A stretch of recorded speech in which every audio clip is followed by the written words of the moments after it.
Contamos con la destacada ausencia del director de la Biblioteca Nacional, Horacio González. En su lugar, Carlos Bernatec, que está aquí presente, va a leer algunas líneas que ha dejado Horacio. Pero quiero presentar por último a Mario Casalla. Es doctor en filosofía por la Universidad de Buenos Aires. Ha ejercido la docencia y la investigación superior en la UBA y en numerosas universidades públicas y privadas del país y el extranjero. Ha sido asesor del Senado de la Nación y consultor de organismos nacionales e internacionales en materia de cultura, educación, ciencia y tecnología. Preside la Asociación de Filosofía Latinoamericana y Ciencias Sociales y es autor de numerosos artículos y libros. El último de ellos es América Latina en Perspectiva, Dramas del Pasado, Huellas del Presente, cuya tercera edición ampliada acaba de aparecer. Carlos, entonces, las palabras de Horacio. Biblioteca Nacional, 4 de abril de 2013. Estimados señores, esta carta tiene la interesada misión de disculparme por mi ausencia, pues debo preparar un viaje a Venezuela con motivo de la jornada electoral próxima. De todos modos, me gustaría expresar mi satisfacción y apoyo por la publicación de obras de Carlos Astrada. Desde hace varios años viene mencionándose el nombre de Astrada como uno de los mejores filósofos argentinos, que pensó la filosofía argentina en un plano universal, sin dejar de producir intervenciones que, no por ser propias de la época, dejaron de tener el sello de su originalidad. El cruce entre el marxismo y la lectura de Heidegger reviste un interés que conserva su plena actualidad, así como sus trabajos de orientación existencial, pioneros en nuestro medio, con ideas que no pueden ser entendidas solamente como una recepción de lo que se estaba forjando en los ambientes filosóficos europeos. Su participación decisiva en el Congreso de Filosofía de Mendoza marca un mojón del pensamiento universal, donde se dirimían las orientaciones intelectuales que iban a sacudir los años 60. En esos mismos años, un trabajo de Astrada titulado Sociología de la Guerra y Sociología de la Paz, polémico como todo lo que él escribiera, señalaba una crítica certera a los medios tecnológicos de la guerra, a la luz del estallido de un artefacto nuclear en Hiroshima. En ese lúcido trabajo cuestionaba decisivamente la tesis de la movilización total de Ernest Junger, a la vez que predicaba para las Fuerzas Armadas argentinas, que ya estaban prontas a protagonizar jornadas de sangre y terror, una paz universal de origen kantiano y estoico.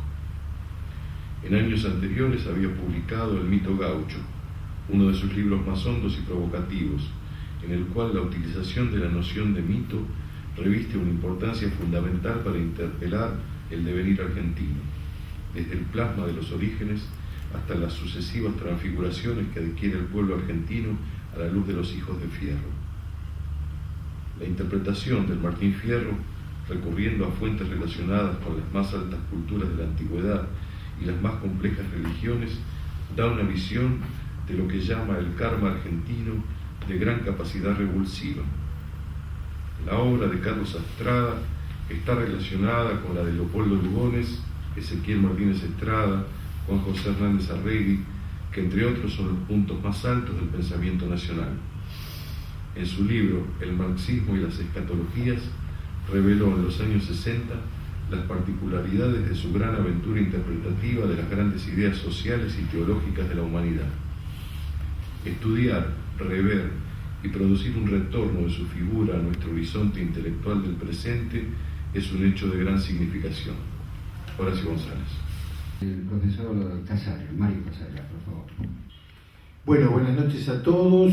Agradezco al maestro y amigo Hugo Loquelli Bonadeo y a su instituto que también ha presentado Emilio hace un momento, la invitación a participar de la presentación de esta obra, El juego metafísico, de don Carlos Astrada. Y desde ya la presencia de ustedes en una tarde, como también decía Emilio allí, tan triste, tan gris. Algunos nos ha golpeado directamente, tanto acá como en La Plata, esto. Uno de los compañeros de la mesa no ha podido estar por eso mismo, Horacio Guilini, pero creo que un pensador comprometido como don Carlos Astrada es un buen motivo para hacer un alto y para charlar de esa cosa que a él y a otros más nos apasionó mucho y nos sigue apasionando, que es la filosofía. Y lo que ustedes tienen entre manos es un libro de filosofía. Por cierto, es un libro de filosofía. Los editores, o el editor, es casi heroico en eso. Es un libro bravo. Es, sin embargo, uno de los libros que está mejor literariamente escrito por don Carlos. Pero como todo buen libro de filosofía, si uno logra el empeño de lectura y pasa las 10 primeras páginas, son esos libros que cuando uno lo termina de leer, que lleva tiempo, no se puede leer de taquito, en el colectivo, una fotocopia, 3 páginas no, 2 sí, es decir, no se puede leer como en la Facultad de Filosofía y Letras. Hay que leerlo como un libro de filosofía. Pero son esos que pagan. Son esos que pagan. Si uno se toma el trabajo de leer con cierto detenimiento la crítica de la razón pura de Kant, bueno, son 3 años. Leerlo. O sea, leerlo renglón por renglón, saber de qué se trata, pero después está hecha la cuestión. En vida de Kant se habían escrito, recordaba Heidegger, 2.500 artículos sobre la crítica de la razón pura. Piense que esto era 1781. Si hoy usted pone en Kant en el Google, no sé, debe haber. Bien, pero me recordaba Heidegger, amigo fraterno de don Carlos Astrada, aquello de Schiller, que cuando los bueyes construyen, cuando los arquitectos construyen, tienen los bueyes que hacer, que transportar mercadería. Entonces viene la interpretación Foucaultiana de Kant, y si Kant dialoga con Sade, vía esto, y el tipo se escribió la crítica de la razón pura, que es la mejor manera de meterse con los libros de los filósofos. Yo quisiera, ustedes tienen un libro de filosofía, yo creo que los libros se tienen que defender solo y a este le sobra para defenderse, que no es un libro largo, que es un libro bien escrito y que es un libro que habla del juego. No hay que asustarse con la palabra metafísica. Astrada, en su larga recorrido del pensamiento dialéctico, una de las cosas que le entusiasmaba era la dialéctica de Heráclito. Y ustedes próximamente, anunciaba Hugo Luquelli, la publicación de La doble faz de la dialéctica, donde don Carlos Astrada, para llegar a Hegel y a Marx, parte de atrás. Y hay un fragmento muy lindo, creo que es el 35 o el 36 de Heráclito, donde Heráclito define el tiempo. Y dice, el tiempo es un niño que juega desplazando peones.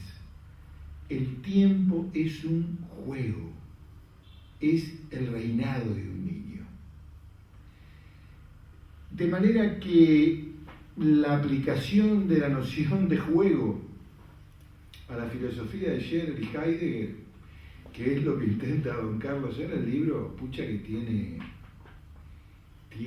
hunde en las cuestiones más importantes de la historia de la filosofía. Yo quisiera simplemente transmitirle a ustedes 2 cosas, no para explicar el libro, sino para incitar a su lectura. Me decía hace un momento un compañero que le había servido un libro mío sobre Hegel, y dice, pero mire, me sirvió para entrar en Hegel. Y eso es la cuestión. A mí me gustaría que hagan el esfuerzo de entrar en el juego metafísico. Por eso creo que para poder por ahí entrar convendría ver 2 cosas. Primero, ¿qué lugar ocupa Astrada en la historia de la filosofía argentina actual? En la historia de la filosofía argentina de los últimos 60 años. Decía recién en sus palabras, que mandó leer el director de la Biblioteca Nacional, que es como una especie de olvidado y que hoy se lo está recordando y que él ve muy bien que esto aparezca. Bueno, ¿qué lugar ocupa en la historia de la filosofía argentina? Porque tiene un lugar. Y lo segundo es el carácter absolutamente revolucionario en esa historia de la filosofía argentina de su magisterio filosófico, o sea, de lo que enseñó, de lo que trajo a la agenda filosófica de mediados del siglo XX, cuando la filosofía argentina había llegado a un punto muy interesante, muy noble, pero que había que traspasar, que hacía falta un poco de locura filosófica. Aquella generación contra la cual discute don Carlos Astrada se llamaba a sí misma la generación de la normalidad filosófica. Y es cierto, había logrado una normalización de la filosofía argentina que la ponía en uno de los primeros, hablo de la década del 30, en uno de los primeros puestos de la filosofía en lengua castellana. Bueno, es la primera generación post-normalidad filosófica. Y por eso se las tuvo que ver con talentos importantes. Pero fue el revolucionar con un magisterio esa agenda filosófica el que le da a él un lugar clave en la historia de la filosofía. Muchas veces se suele diferenciar entre un profesor de filosofía y un filósofo o pensador. La diferenciación tiene su explicación cuando se quiere explicar que un entendido, un erudito en filosofía, un muy buen profesor de filosofía, puede no ser un filósofo. Y por otro lado se dice que el filósofo es un pensador, alguien que se mete con los problemas filosóficos, pero que a veces no es un buen profesor de filosofía. Está el caso de Husserl, que era un pésimo profesor de filosofía. Las lecciones se las escribía Windelband, luego el tipo estaba muy ocupado en escribir las investigaciones lógicas, o las ideas para una fenomenología pura y fenomenología trascendental que don Carlos Astrada va a comentar en el 36.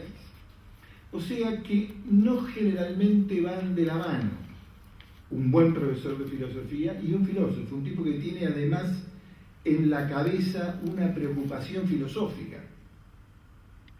Kant también era famoso por ser un mal profesor de filosofía.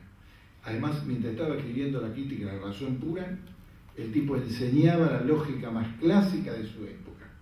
Quería tener tiempo para pensar.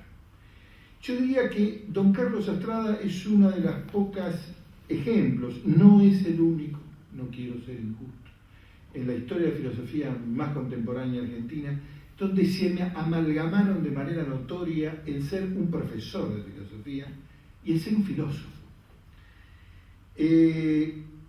Don Carlos Astrada es, y fue, lo que ustedes muchas veces llaman de una persona, este es un buen profesional. O sea, que es un tipo que tiene un oficio y que lo sabe hacer bien. O sea, pero que además es buen profesional porque además de tener las herramientas del oficio, la filosofía es un oficio de la mano y de la cabeza, como es la medicina. Y uno al cabo de hablar un tiempo con un médico puede tener ideas arriesgadas sobre esto, o ser mejor o peor, pero por ejemplo hay cuestiones muy elementales de competencia, serían como las normas IRAM de los matafuegos. Mire, tiene que tener 220 libras de presión, el médico tiene que saber tomar la presión adecuadamente, tiene una formación elemental, una plataforma a partir de la cual uno puede largarse a pensar, porque realmente la filosofía no es allí una mera disquisición cuando se han acabado los dos temas y uno dice, bueno, ¿y qué será de la vida? ¿Dios existirá o no existirá? ¿Esto irá para algún lugar o no? Que son razonables. Pero cuando uno está en presencia de un filósofo o de un profesor de eso bueno, en serio, uno tiene la sensación de que puede progresar más allá de las preguntas. Don Carlos Astrada daba esa sensación. Yo más adelante, si hay tiempo, les voy a hablar de mi experiencia personal con él. Estoy hablando de alguien que conocí, que no enseñaba en la Facultad de Filosofía en la cual yo me gradué, Él dejó de enseñar en el año 56 y yo estuve en la facultad entre el 64 y el 70. De manera que don Carlos muere en el 70 y yo tengo posibilidad de tratarlo entre el 68 y el 70. Y no quería empezar por ahí, pero lo que digo tiene la vivencia de una persona que conozco.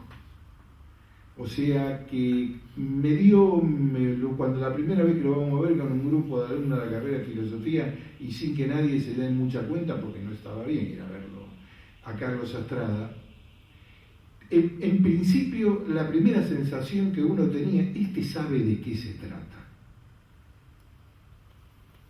O sea, después uno podía estar de acuerdo, en desacuerdo, pero yo he conocido muchos profesores y conozco profesores de filosofía actual que no tienen la herramienta básica. Si un tipo se va a especializar en filosofía medieval, tiene que saber latín. Los libros están traducidos, están traducidos a que tiene que saber latín y griego bien. Y si un tipo va a ser un especialista en filosofía alemana, tiene que saber alemán. No tiene por qué hablarlo, dominar el idioma, pero digamos, hay un instrumental, tiene que tener las obras clásicas, don Carlos lo sabía.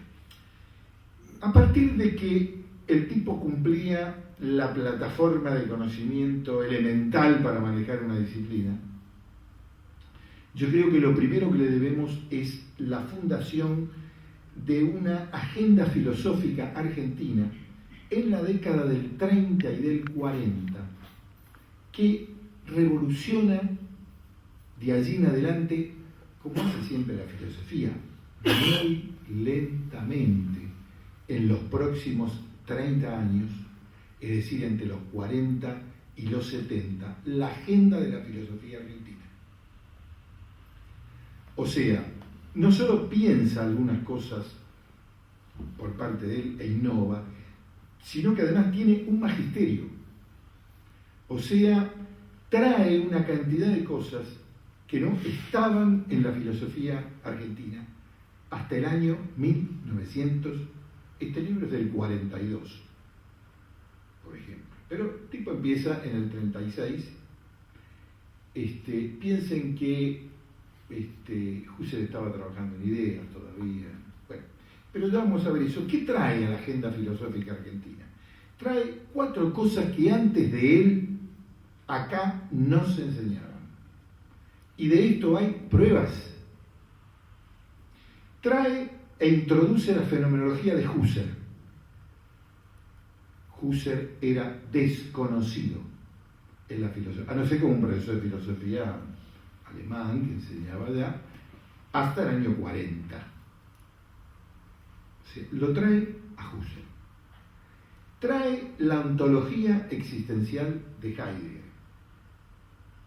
No enseñaban Heidegger en la Facultad de Filosofía. Además, Heidegger era un joven. Había publicado en 1927 Ser y Tiempo, hasta la década del 40 tenía 3-4 cosas publicadas. Heidegger Astrada lo trae arriba de la mesa. La generación mía, como no lo tuvo a él de profesor, tampoco estudió Heidegger. Heidegger empieza en la facultad. Siempre decían, había uno que lo enseñaba, que se llamaba Carlos Astrada. Por eso nosotros fuimos, yo busqué el teléfono en la guía. Me toqué y te tocamos el timbre para que nos reciban. Claro, el tipo había llevado Heidegger. ¿Quién enseñaba en Heidegger ahí? Un jefe de trabajo práctico que venía de Rosario y era jefe de trabajo práctico de Pucharelli. Se llamaba Adolfo Carpi. Enseñaba algo de Heidegger. Y otro profesor muy jovencito que se llamaba Bruno Pichone que enseñaba la estética de Heidegger. Pero había uno que había estado con Heidegger, y era una curiosidad. Bueno, lo trajo. La tercera cosa que Astrada trae a la filosofía argentina, o sea, no había nada sobre el tema, aunque a ustedes les parezca raro, es la fenomenología del espíritu de Hegel. El libro de Hegel, La fenomenología del espíritu, no hay ninguna traducción completa al castellano antes del año 1966. La traducción, bastante floja por cierto, de Wenceslao Rosas en el Fondo de Cultura Económico, es la primera vez que estaba el texto de Hegel. Don Carlos Astrada, como director del Instituto de Filosofía de la UBA, había traducido directamente del alemán La dialéctica del amo y el esclavo, es decir, una parte del capítulo 6 de la Fenomenología del Espíritu. Y había editado un volumen de cuadernos de filosofía que se llamaba Vigencia de la Fenomenología del Espíritu de Hegel. Escribía Andrés Mercader, discípulo que sí de él llegué a tener como amigo, maestro. Pero en el pensamiento francés, Hippolyte acababa de publicar Génesis y estructura de la fenomenología del espíritu de Hegel en 1950. Perdón, ¿el de Koyev fue posterior? No, el de Koyev fue de la década del 30, pero además el de Koyev es un curso que no se edita mucho, después también en los 60. O sea que este amigo que tenemos entre manos es el tipo que trae a Husserl, a Heidegger y a Hegel. Y no trae al pensamiento de Marx, que ya era conocido, existían traducciones antes de él, lo trae a la Facultad de Filosofía porque Marx no se estudiaba, se sigue no estudiando.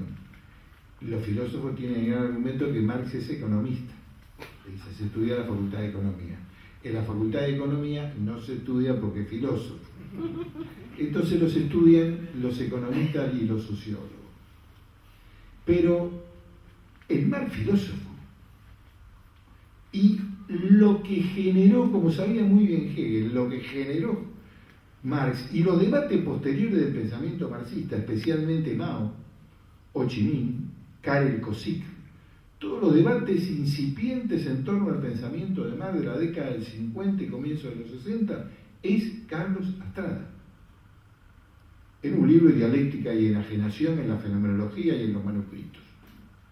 O sea que le debemos tener en la agenda filosófica argentina 4 cuestiones fundamentales, las repaso. Husserl, la fenomenología de Husserl, la ontología existencial de Heidegger, la fenomenología del espíritu de Hegel y el pensamiento filosófico de Marx y las derivas posteriores del pensamiento de Marx, por lo menos hasta mediados de los 60. Es un tipo que dialogaba con Marcuse, con lo que eran entonces los primeros intérpretes heterogéneos de Marx, ¿no? Dialéctica en lo concreto de Karel Kosik, era él, lo traía él. Bueno, entonces, quiero haberles dicho la temperatura de este profesor de filosofía y con qué temas revoluciona la agenda filosófica argentina.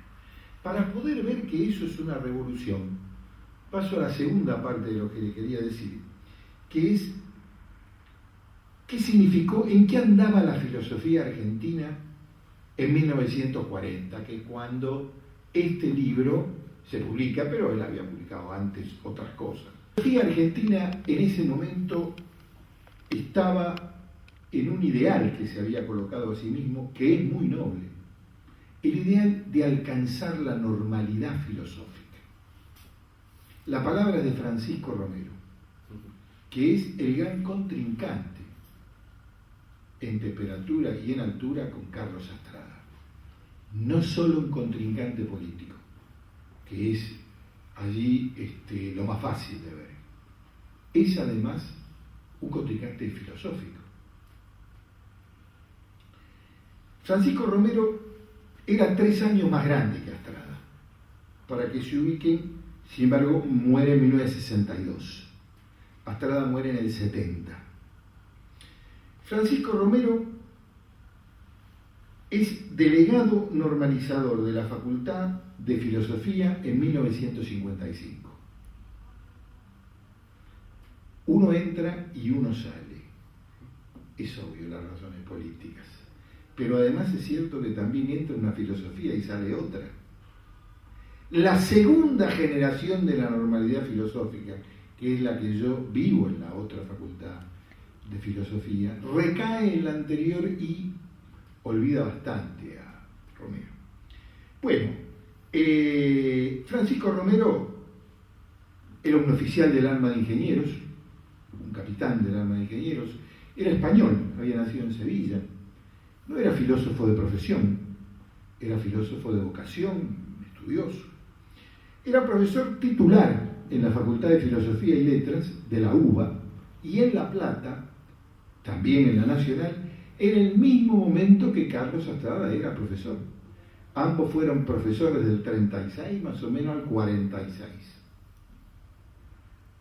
O sea, que se conocían como colegas en La Plata y en Buenos Aires. En 1946, Francisco Romero presenta su renuncia como profesor. Hay constancia perfectamente de hecho, porque suelen decirse que se lo echó de la Facultad de Filosofía.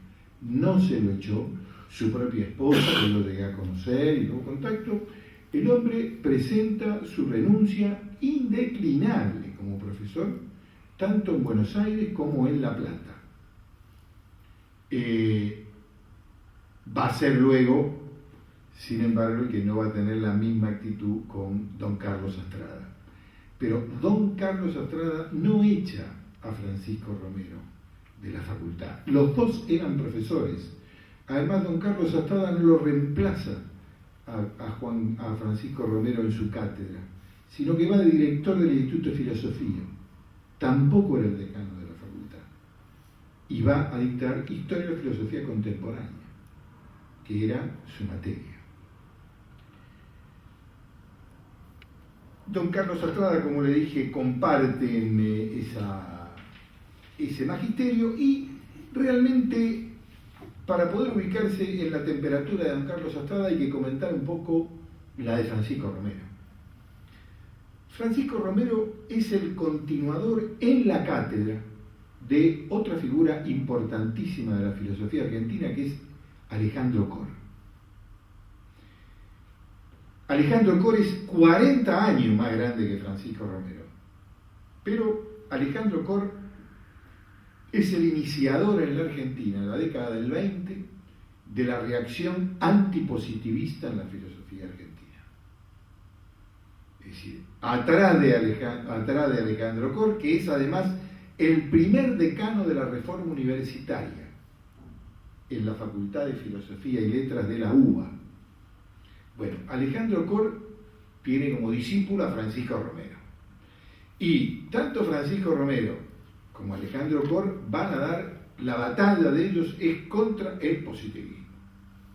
Léase la generación del 10, que eran muchachos también pesados y con su temperatura. Eran Ramo Mejía, José Ingenieros, Rivarola. Es decir, el positivismo cientificista de la década del 10 y del 20. Munidos con la lanza de Kant, sobre todo Alejandro Cor, que es el primero, los tipos inician una reacción antipositivista en la Facultad de Filosofía. El primer decano, como les dije, es Cor, en la Facultad de Filosofía, después la Reforma, y le siguen dos decanatos importantes, el de Ricardo Rojas y luego el de Coriolano Alberini. De estos tres decanatos que crean la Facultad de Filosofía. Es decir, esta Facultad de Filosofía no es muy vieja. Fue creada en 1895, ahora digo, pero en realidad una profesión, un lugar donde enseñen filosofía y no enseñen médicos, curas, abogados o teólogos, sino filósofos. Eso es un invento de Francisco Romero. O sea, los tipos se propusieron normalizar la filosofía argentina. Hicieron un plan de estudio y dijeron, no, mire, señor, no se puede estudiar cosmología o biología en la facultad. Hay que estudiar filosofía antigua, medicina. Diseñaron la carrera de filosofía. Piensen ustedes que de esos tres decanatos grandes, Alejandro Cor, Ricardo Rojas, y que normaliza la enseñanza de la literatura en la Argentina. Es el tipo que escribe la primera historia de la literatura argentina. O sea, ordena los períodos. Borges, con la ironía de siempre, va a decir, bueno, la verdad que haber inventado la literatura argentina es una buena... Bueno, es el tipo que establece, crea el instituto de filología, el instituto Rariñán de historia, y se crean una facultad de filosofía que para la época, bonita. Bueno, pero la figura que es el colector final de esto es Francisco Romero.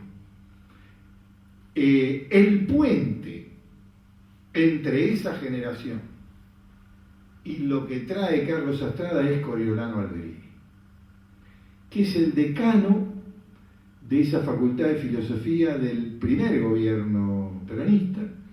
Es el hombre que está en el decanato cuando se organiza el Congreso del 49. Era amigo de Romero como de Astrada, es el puente entre ambos. Con Coriolano Alberini se habían reunido en Alemania, siendo los dos muy jóvenes. Como otro gran profesor que ingresa en ese momento, que tiene la temperatura de en la filosofía argentina, es Luis Juan Guerrero. No se olviden de ese nombre. Así como Hugo Luqueri Moradero está empezando con la obra de hace poquitito me llegó una edición nueva que publicó un joven profesor de filosofía, y ya me voy a acordar el nombre, sobre la estética operatoria de Luis Juan Guerrero. 2 tomos. Eso es bibliografía hoy en Heidelberg. Está traducida al alemán, y si usted habla con algún profesor importante de filosofía de la década del 90, del 2000, ¿qué conoce ahí? 2 tipos, Carlos Astrada y Luis Juan Guerrero. ¿Es una injusticia? Es una injusticia. Pero son tipos que se escribían, o sea, estaban en el mundo de lo que era la filosofía en ese momento. Bueno, piensen ustedes que la Facultad de Filosofía hasta ahí se había fundado en 1895, dentro de la Universidad de Buenos Aires, una cosa dedicada a la filosofía y letras. En el primer consejo directivo estaban Bartolomé Mitre, Carlos Pellegrini y Bernardo de Irigoyen. La filosofía no tenía nada que ver. Roca, presidente, la salva, porque el ministro Matienzo, un positivista duro, la quería cerrar. Tenía 10 estudiantes y 5 profesores. Y la mayor parte de los cursos, los tipos enseñaban en la Facultad de Medicina. Es decir, digamos, dentro de la obra filosófica, entre comillas, de José Ingeniero, el hombre mediocre sería más o menos parecido a alguna especulación. Pero los tipos eran Bruque, Rivarola, Ramos Mejía, generalmente provenían de la biología, la ciencia natural, la ciencia dura. El ingeniero es un tipo que le acompaña a Roca a los viajes a Europa, etcétera, etcétera. Bueno, contra eso, después de la reforma del 18, era lanza de Romero, Cora antes y Coriolano Alberini. Ahora bien, ¿qué era este ideal de hasta dónde llegan? Digamos, ¿cuál era la novedad? Así como yo le dije, la novedad del 40, trae revolución a la agenda filosófica. ¿Hasta dónde llegaban? Llegaban hasta Kant y Berzón, Scheler, digamos, estoy hablándole año 45, 44, hasta, digamos, lo más de moda era Kant. Kant había estado soterrado. Es decir, ahora, ojo, por ejemplo, le vemos a Francisco Romero. Primero que no estaban los libros de estos tipos. Francisco Romero, que tenía una habilidad, en esto también era lo opuesto a don Carlos Astrada. tenía una enorme habilidad para las relaciones públicas. Francisco Romero crea en 1939, convence a un editor tan noble como Hugo, en ese caso al viejo Losada, para que publique la Biblioteca de Filosofía. A partir de 1939 está la primera edición de Kant en castellano, no había otra. Estos tipos publican la Biblioteca de Filosofía que ustedes todavía compran, la generación de la normalidad filosófica, anterior a Estrada, publican la Biblioteca de Filosofía que ustedes todavía compran de Editorial Losada. Publican a Kant, publican a Dilthey, publican a lo presocrático, Rodolfo Mondolfo traduce Heráclito, o sea, arman, digamos, más aún cuando uno va a Europa, hasta no hace mucho, ellos decían, sí, nosotros estudiamos filosofía en los libros que hacían los argentinos en la Biblioteca Losada. O sea que haberle torcido el brazo, digamos, y que la filosofía argentina tenga temperatura internacional en la década del 30 y del 40, se lo debemos a Francisco Romero. Que además crea una revista que podría ser una revista más o menos parecida a una revista académica de filosofía que se llamaba Realidad, que era una imitación de la revista Occidente de Ortega y Gasset. O sea que no estamos hablando de una filosofía menor. Lo que pasa es que en el 45 eso estaba logrado. Había un programa, un currículum parecido, bastante parecido al de filosofía. En realidad son 25 libros, 20 libros. Lo demás es hojarasca. Esto lo decía Isaías. Usted dice, mire, de filosofía moderna, usted se tiene que leer a Kant, a Schelling y a Hegel. Dice, no, pero maestro, escúcheme, Fichte. Sí, pero mire, si usted entiende, tiene que entender esas tres cosas. Después de mucho tiempo me di cuenta que hizo publicar, cosa que los kantianos de la generación anterior a él no lo habían hecho en el 30, un fascículo en el 46 o 47, que es un fascículo de cuaderno de filosofía que se llama La filosofía como sistema.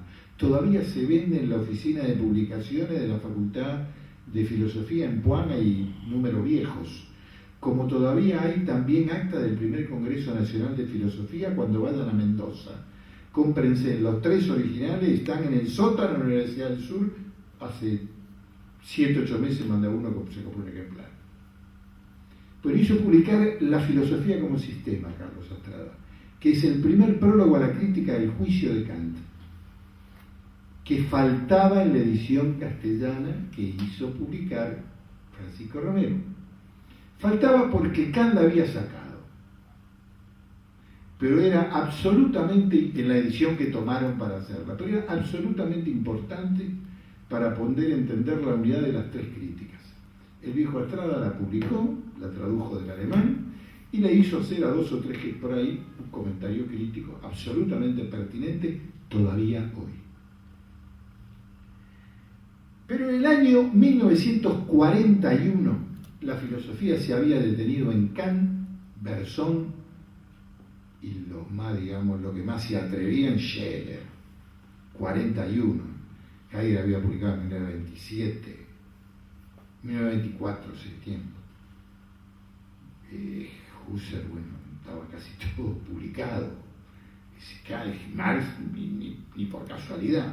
Todavía en 1941, don Francisco Romero, en un libro que se consigue de él, que está en Losada, que se llama Filosofía Contemporánea, dice, y está hablando en 1941, el año anterior a que se escribe esto, que es un ensayo sobre Scheler y Heidegger. Decía, lo que viene tras de Kant es o comienzo de un nuevo espíritu aventurero, no sé si sabe bien qué es lo que viene, o bien las supervivencias o rezagos del espíritu moderno. O sea, decía, señores, hasta acá llega la filosofía, hasta Kant. Bueno, estos tipos en esa facultad que nosotros no estudiamos revolucionan la enseñanza de la filosofía. Cuando yo vuelvo, la filosofía contemporánea terminaba en Hegel. Se enseñaba hasta Hegel, inclusive, y en el mejor de los casos se llegaba a Hegel, que no había traducciones, ¿eh? Pero se llegaba hasta ahí. Nietzsche no se enseñó nunca. Se empezó, Astrada escribía sobre Nietzsche, no llegó a ser magisterio adentro sobre Nietzsche, pero lo llevó a la agenda.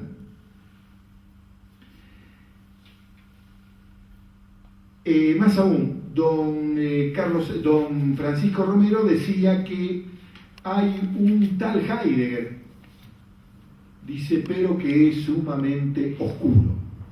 Yo tuve oportunidad de conocer, por una gentileza de su esposa, Ana Luisa Fuchs, se llamaba la esposa de don Francisco Romero, la biblioteca personal, en la última casa de él, en Martínez.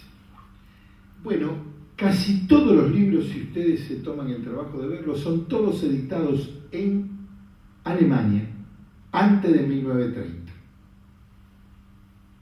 O sea, la filosofía estaba detenida en el 30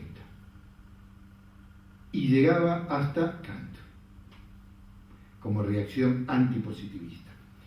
De ahí en adelante viene este hombre.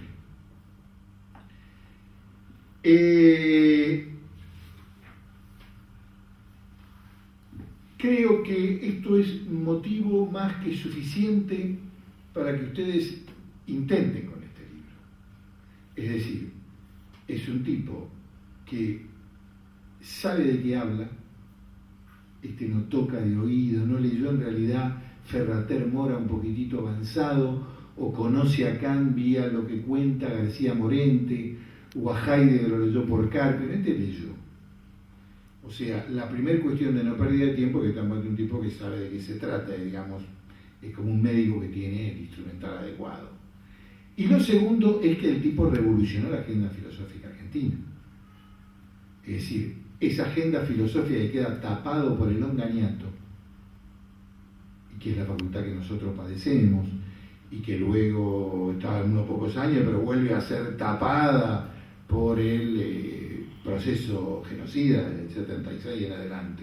Cuando retoma y aparecen aires de frescura, y aparece Nietzsche, y aparece Lacan, y aparece Freud, y aparece Foucault, y aparece todo ese tipo, hablan de cosas que hablaba este tipo. De manera que su vigencia es plena. Le decía que iba a terminar con una referencia personal, porque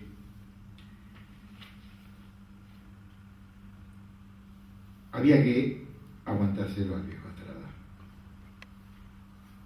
Si está sentado acá, se peleaba con dos o tres por cualquier cosa y por cualquier pregunta.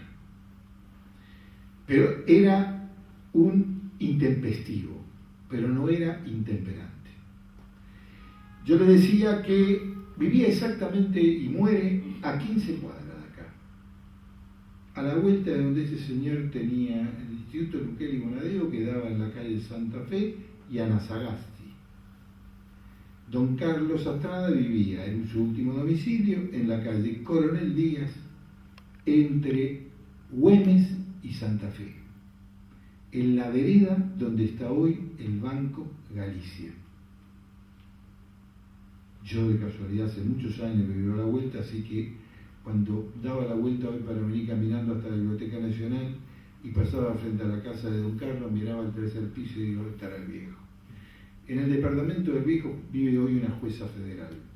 Van a reconocer la casa, que es el número 1860, porque hay custodia policial permanentemente abajo. En ese tercer piso a la casa vivía don Carlos Astrada. Nosotros éramos un grupo de imberbes, 6 u 8 estudiantes de filosofía, imberbes, pero nos habíamos tomado la filosofía, por lo menos con 5 o 6 de ellos en serio, que había que estudiar. teníamos algunos buenos maestros. Todavía en una facultad de filosofía que alguno quedaba, que sabía de qué se trataba. Pero había un tipo llamado Carlos Astrada que parece que sabía más que ellos, con lo cual ellos se peleaban. Y en esa curiosidad infantil, Astrada publica en 1968 un libro que se llama Fenomenología y Praxis. Es un libro que son esas mezclas polémicas de Astrada. La primera mitad está dedicada a Husserl y a la polémica Husserl-Heidegger, que conocía muy bien. La segunda mitad está dedicada a la tesis doctoral de Marx sobre Demócrito y Epicuro. Trata de ponerlas en relación unas con otras. Algunas cosas son de una enorme injusticia, lo digo acá porque se lo dije a él. Pero realmente era muy sugerente. Entonces estos imberbes hicimos un cuestionario que todavía conservo, una cantidad de preguntas para ir a ver al tal Astrada y ver qué nos decía, a ver esto, que lo otro. No sabíamos dónde vivían. Entonces a mí yo conseguí el número por la guía telefónica. Conseguí el teléfono, lo llamé.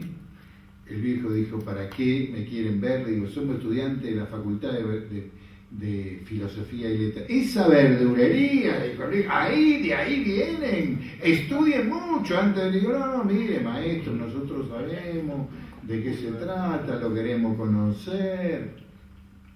Era la peor recomendación que podían hacer, decir que estaba estudiando filosofía en la Facultad de Filosofía. Le tocamos el timbre, éramos 5, él nos hace pasar, estaba escribiendo ahí y tenía ganas de bajar. Después nos enteramos que lo que quería era fumar, porque la mujer, que era alemana, que se había casado en Friburgo con él, no la dejaba fumar. Entonces, don Carlos nos llevó a lo que era su segunda escritorio, casa que era el Bartolón. El Bartolón que está hoy. Váyanse, entren a tomar un cafecito en el Bartolón y entren por la última entrada de Coronel Díaz y la última vitrina, la última ventana que está ahí, que tiene una mesita, no es la misma. En esa mesita el viejo iba a tomar café y a fumar. Y en esa mesita, los domingos a mediodía, se tomaban un vermú tipo de la categoría de Carlos Cosio, Carlos Alberto Erro, algunos que otros, discutían entre ellos algunos juegos que íbamos a mirar. El otro café que le gustaba a don Carlos Astrada estaba en la misma cuadra que el amigo Hugo, mitad de cuadra, un bar tipo americano, que quería tomar café de parado ahí. Nos invita enfrente, bueno, le llevamos, empieza a hablar, dice, ¿ustedes de qué quieren hablar? Le digo, no, mire, nosotros de Husserl, dice, casualmente me estoy escribiendo con Fink. Fink era, discípulo directo de Heidegger, ese tipo que con el último Heidegger hace los seminarios de Thor. Fink había publicado en 1967 un libro que se llamaba, y me acordé por este libro, El juego como símbolo del mundo. El viejo Astrada nos muestra, algunos lo siguieron frecuentando, después yo seguí muy persistentemente visitando. En una de esas visitas me muestra el ejemplar en alemán, yo lo quise comprar, no se podía conseguir acá para nada, nunca se tradujo al castellano.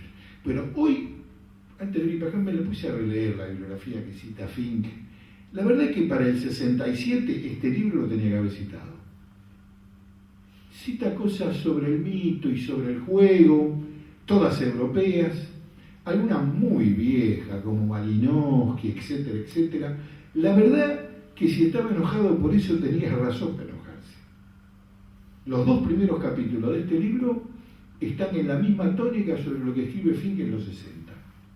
O sea, la idea de pintar la trascendencia del mundo como un juego agonal, como la tormenta que se desató y decidió tratar de gris. Alguna previsible, otra no previsible, otra política, otra impolítica, otra no. La tormenta de pensar lo trascendental como un juego. Esta idea era de la misión y con esto termino, de don Carlos Astrada fue traspasar a la generación de la normalidad filosófica, no porque, acá habría que pensar la palabra traspaso en el sentido de uno de sus maestros de Heidegger. Cuando Heidegger dice la superación de la metafísica, no es una cosa que le suceda a la metafísica porque viene después de la metafísica, ni el olvido del ser es un paraguas que se olvidó el profesor de metafísica en la clase. Dice, es una cosa más importante. Entonces dice, mientras la metafísica pasa, ella misma es traspasada. Traspasar algo es llevarla hacia su consumación, hacia su realización en suma. Por lo tanto, la lleva a su máximo esplendor, pero de ahí no le queda sino decaer. Es el canto del cisne. Esa generación había llegado a Kant, y había llegado bien a Kant, y había dado la batalla contra el positivismo. Lo que seguía no estaba a su alcance. Astrada lo trae, ejecuta lo que puede de ese programa, y el resto de la filosofía argentina se vivificó. Por eso él tiene un lugar en esta historia, no solo por su libro, sino por su magisterio, con esa nueva agenda de filosofía. Más aún, Astrada, creo que Hugo había anunciado que vas a publicar Dialéctica y Positivismo Lógico. Bueno, Dialéctica y Positivismo Lógico sería un libro que a don Francisco Romero lo hubiese reconciliado en algo, y a lo mejor en el cielo se dan la mano con la pelea contra el positivismo. Lo que pasa que el positivismo con el cual va a dialogar y a matarse literalmente don Carlos Astrada es el positivismo lógico. O sea, no el positivismo biologista de José Ingenieros, Darwin y esos muchachos, sino el positivismo de Carnap, Russell, la escuela de Viena, que son los que van a tomar la temperatura de la filosofía argentina después de los 70 y durante el proceso. El neopositivismo lógico, y los muchachos están dando vueltas todavía. Bueno, don Carlos Astrada realiza en Dialéctica y Positivismo Lógico una analítica de Carnap, Russell y todo el círculo de Viena, que es de una finura de primer lugar. ¿Y con quién discute en la filosofía argentina? Con Mario Bunge, que todavía anda dando vueltas por ahí. Y el famoso libro para estropear la cabeza de la gente. La ciencia, su método y su filosofía. La 20 verdades de Bunge, La ciencia, primero, la ciencia es universal. Segundo, la ciencia tiene validez en todos los contextos. Tercero, la ciencia no es política. Bueno, y así sucesivamente. Bueno, contra toda esa fantochada del positivismo lógico, don Carlos da la batalla a fines de los 60. De manera que él también trae una nueva agenda a la filosofía argentina, trae el marxismo, trae la fenomenología, trae Heidegger, trae Nietzsche, pero no descuida esa batalla y es pionero en advertir que el positivismo está renaciendo como filosofía analítica. Primero como filosofía, como positivismo lógico, luego ya no vivía filosofía analítica. Y luego, hoy, filosofía de la mente. Bien, hoy también hay reacción, hay discusiones y debates. Pero la verdad que en la pelea contra eso, la figura de Francisco Romero y don Carlos Astrada van de la mano. Bueno, yo es todo lo que le quería transmitir, creo que estamos en la hora, he tratado de orientarlos en este tema. Realmente felicitarte, Hugo, y decirte que bueno, que hay que alentar con la continuidad de esto, que creo que tras esto viene la doble faz de la dialéctica. Bueno, eso no tiene desperdicio. Ahí hay un prólogo, que yo no lo recordaba, tuvo la gentileza de mandármelo Hugo, antes, un prólogo polémico de don Carlos Astrada, que polemiza de Demócrito, Heráclito, Hegel. Bueno, él conoce muy bien esa tradición.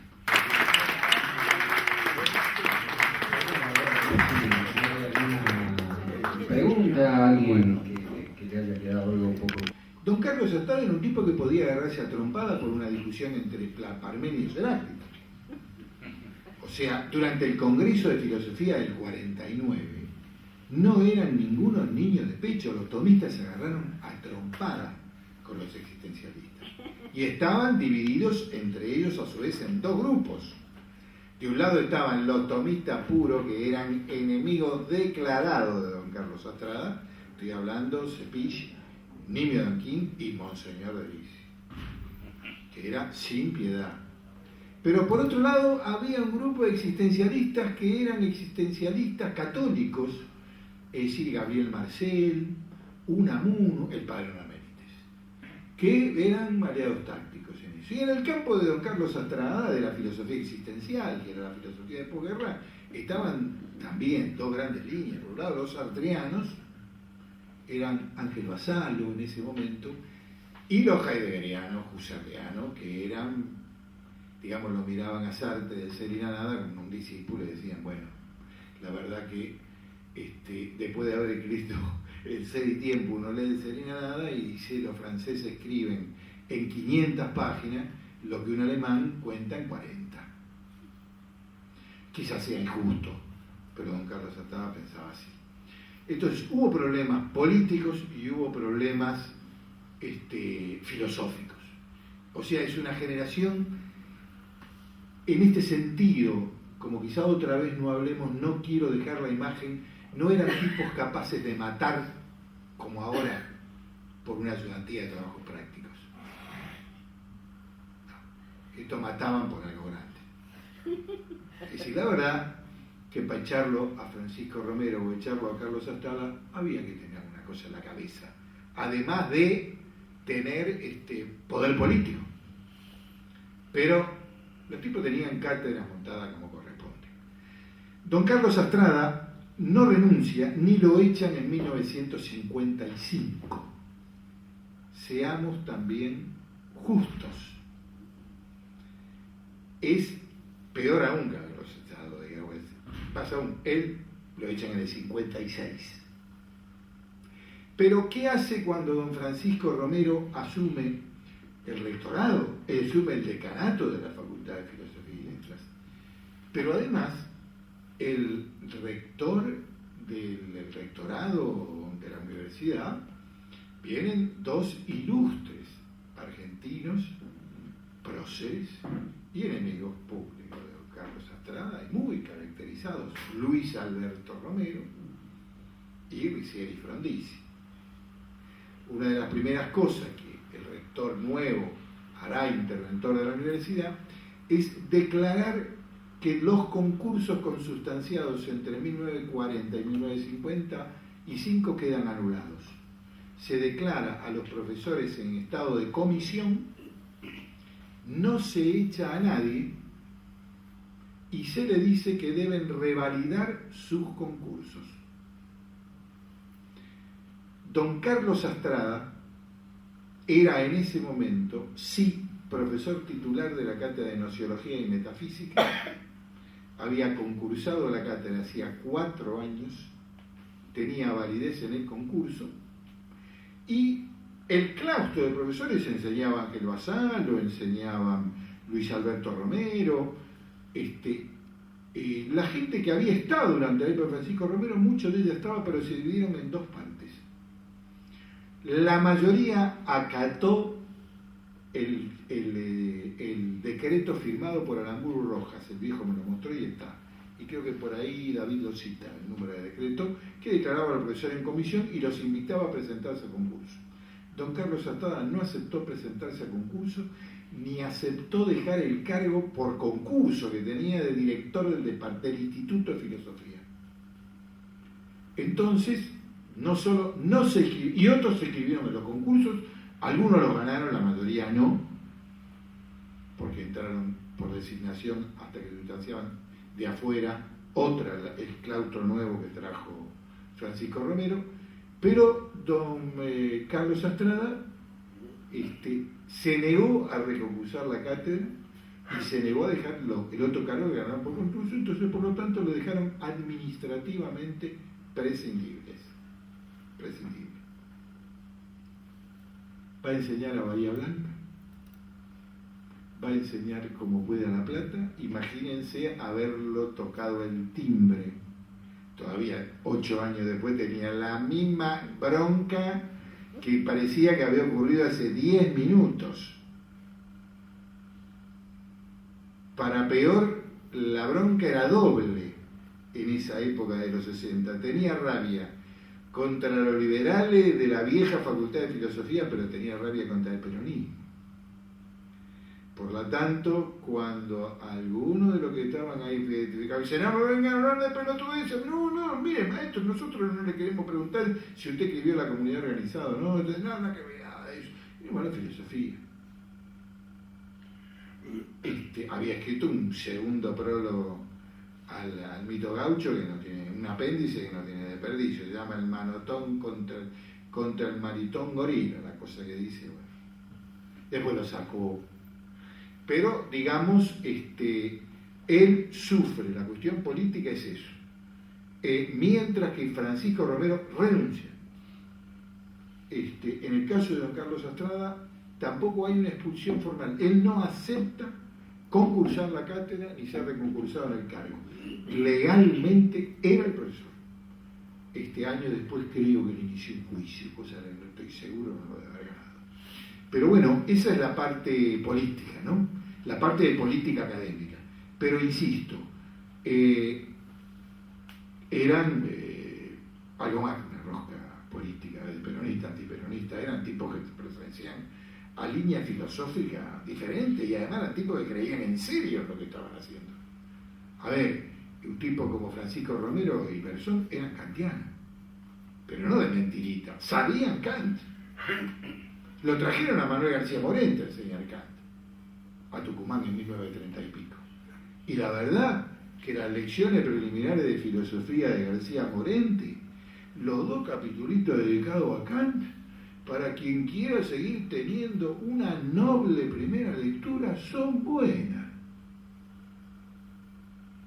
Son buenas. Explicar los juicios sintéticos a priori en 3 líneas, más o menos bien, hasta el propio don Carlos lo reconocía, aunque dijo, es un gallego de verdulería, ese lo trajeron para la Universidad de Tucumán, pero acá aquí sí ese tocaba de segunda, pero por lo menos sabía Kant mejor que alguno de acá.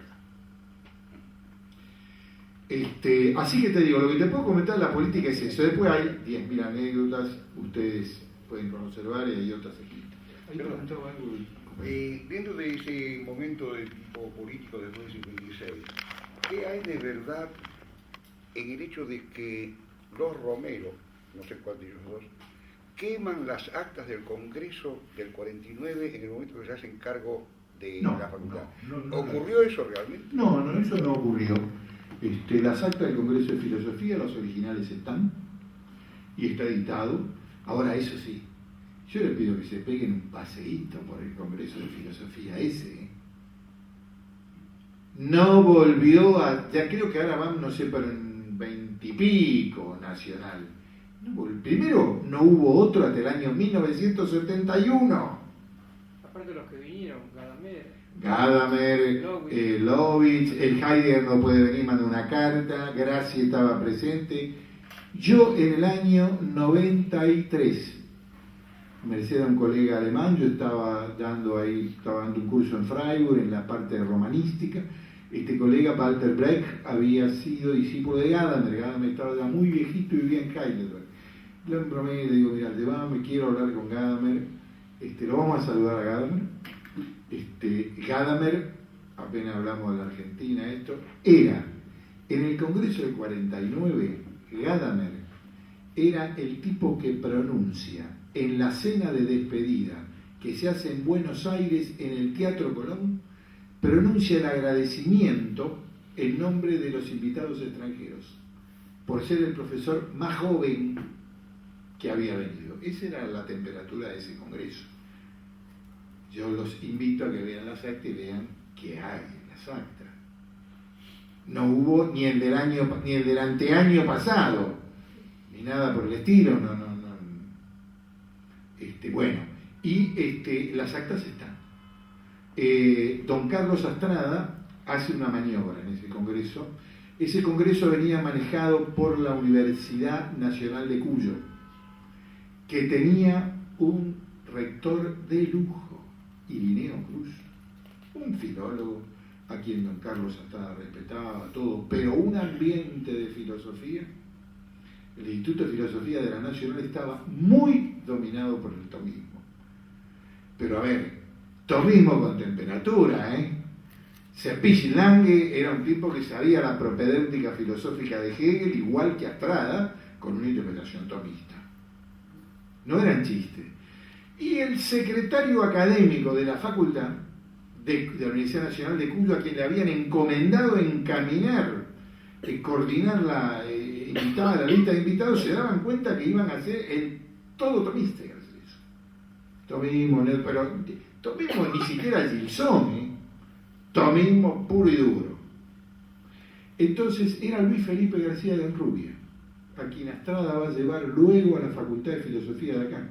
Como secretario académico le dice: mire maestro, usted que tiene una agenda más surtida, ¿por qué no habla con las autoridades nacionales y de nosotros nombre para que podamos invitar?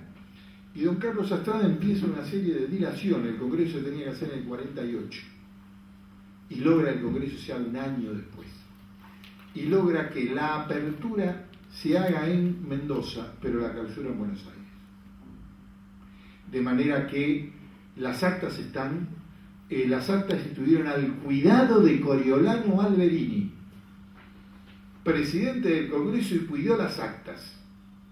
Y Andrés Mercado era un discípulo del alma de Carlos Astrada.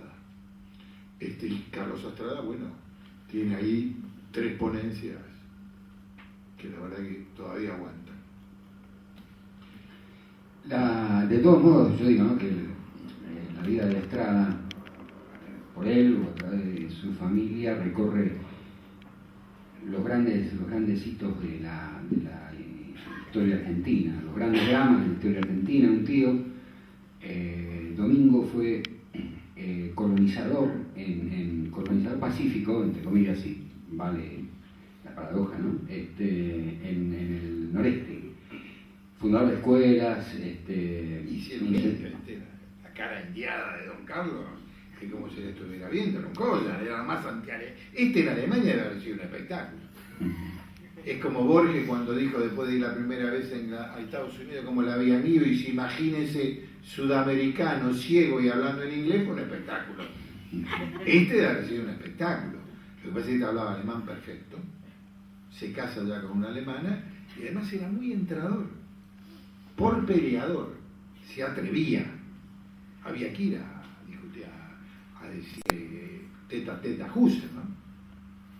Los tipos iban ahí, hija del profesor, y todavía hoy, para que le hagan una pregunta, este nene le preguntaba a Heidegger, porque sabían ser respetuosos con la pelea. Así que te digo que sí, que claro que recorrió la historia. Ya era Perón de Astrada, era su antecesor, ¿no es cierto? Claro. De ahí viene Correntino, ¿no? El que claro, es uno de los colonizadores de Corrientes. Claro. Y culmina en la desaparición de 2 sobrinos, según Guillermo David. Nosotros sabemos que un nieto, hijo de su hija Etelvina, también es un desaparecido de la dictadura. Yo no la llegué a conocer a Etelvina, yo solo conocía hasta Reiner, de chiquito en la casa, y me acuerdo pero no supe más de la familia. Me enteré lo de Etelvina o la hija, la verdad que no lo seguí más. La biblioteca de él supongo que estará en manos de Reiner, de los profesores de Reiner. Claro. La biblioteca, los libros de Astrada. Astrada tenía la primera, yo lo vi, la primera edición de Seritienko. No la de que después reproduce la editorial Niemeyer y luego el Fondo de Cultura, sino el Hardbook de la revista que editaba Husserl. Bueno, eso anotado por el viejo Astrada valdría oro. No tengo idea, ojalá que esta casa. Yo le iba a sugerir a Horacio, por favor, a alguno, y le decía, hay que comprar, conseguir o reunir la biblioteca de don Carlos Astrada y ponerla acá adentro. La de Francisco Romero y la de Eugenio Pucharelli, que también vale la pena, está en la Universidad General Sarmiento. Están guardadas allí las bibliotecas, se pueden consultar. Y la Pucha, La biblioteca de Eugenio Pucciarelli es de primer nivel. Correspondencia, biblioteca, anotaciones. La de Don Carlos habría que ubicarla. Habría que ubicarla. Así que, y además, la otra pelea de Don Carlos no era solamente con el peronismo, el pensamiento nacional, era con la izquierda. El problema es que el viejo tenía etapas que era marxista tipo Partido Comunista, pero después era maoísta. Después era ¿cómo se llama? Otra etapa con vietnamita, con Ho Chi Minh. Entonces era un problemón, porque tenía amigos con los que había estado en la revista Contorno, pero ya no lo querían más, se peleó con David Viña porque el otro decía y yo una de las últimas cosas, una de las enormes peleas era con Marcuse. Cuando Marcuse publica Eros y Civilización, allá por el 60 y pico, el tipo se había puesto en la cabeza que Marcuse era un agente de la CIA. Bueno, o sea que era el tipo atraviesa la historia argentina, las peleas de la filosofía y de la política argentina. Cuando se va a estudiar a Alemania, además Astrada no tenía título, señores, no se recibió de abogado. Él era estudiante de abogacía avanzado, se va como empleado de la Facultad de Abogacía de Córdoba. Lo manda con una beca estudiantil. Que yo sepa, allá no estudió la carrera de filosofía en Alemania entera, pero empezó a enseñar. Después tenía 70 doctorados honoris causa. Pero si es por el título, a mí me parece, por ahí es una injundia de mi parte, pero cada carrera de filosofía no lo estudió nunca. Y en Alemania hizo esos cursos. Pero, insisto, cuando él se va como un chico becado a Alemania en el 22, 23, en el puerto de Buenos Aires, que es donde parte, entre otros que lo despiden Saúl Taborda y Macedonio Fernández. Y Petruti, sí, seguramente. Yo no sé si nunca fue al instituto. Sí, ¿a dónde? ¿Al instituto? Ahí, al ustedes, sí, claro. Sí. Bueno, amigos, creo que estamos sobre la hora. De mi parte agradecerles y discúlpenme la perorata, pero es una persona a la que yo quiero y admiro mucho.